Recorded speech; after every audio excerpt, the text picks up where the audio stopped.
steak. So I'm using a sirloin steak, but you could use any steak you like. I think this one works really nicely, especially with pan frying, as it cooks really evenly. I've let my steak come up to room temperature, which ensures that it cooks evenly, and then it cooks to the right doneness that you want, whether that's rare, medium rare, or even well done. I'm just gonna get some oil in a pan and get it really nice and hot. That's a key thing to do before you start cooking your steak. You want your pan to almost be smoking, you want it that hot. While my oil's heating up, I'm just gonna season my steak. It's important you don't season your steak until just before cooking, as you want all the moisture to stay in your steak, whereas if you season it earlier on, the salt can draw out the moisture from the meat. So I've got some sea salt here. Season both sides. And some black pepper, again on both sides.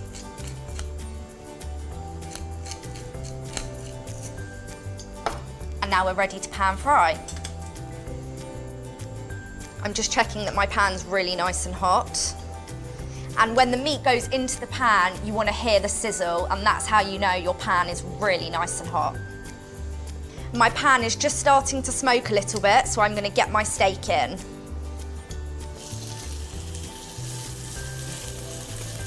And you can hear it sizzle straight away when it hits the pan. Touch the meat with your finger to feel how soft it is, so then you get an idea of how well done it's going to be. I find it really useful to do that because as it cooks, it tenses up and it will get harder.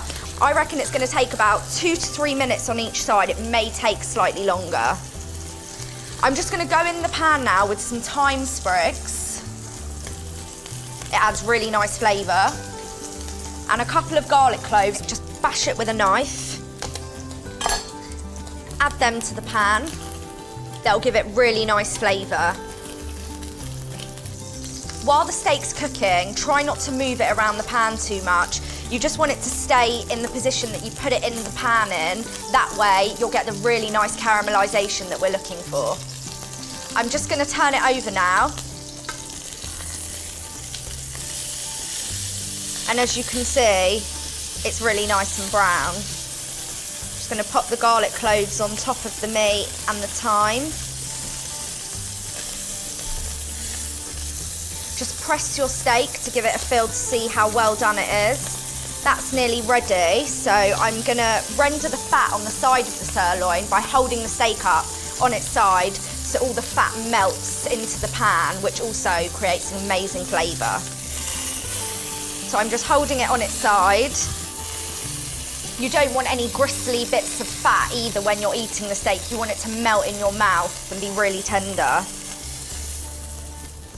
That's perfect. So I've got a plate to rest my steak on, so just transfer it. And you want to leave your steak to rest for half the cooking time. So however long you've cooked your steak for, however medium, rare, or even well done you like it, always rest it for half the cooking time. That ensures all the juices stay in your steak, making it really lovely, juicy and tender when you eat it. So I'm just going to leave that to rest before we slice it to serve. Our steak's rested for a couple of minutes, so I'm just going to transfer it to the board and cut it to see how well it's cooked.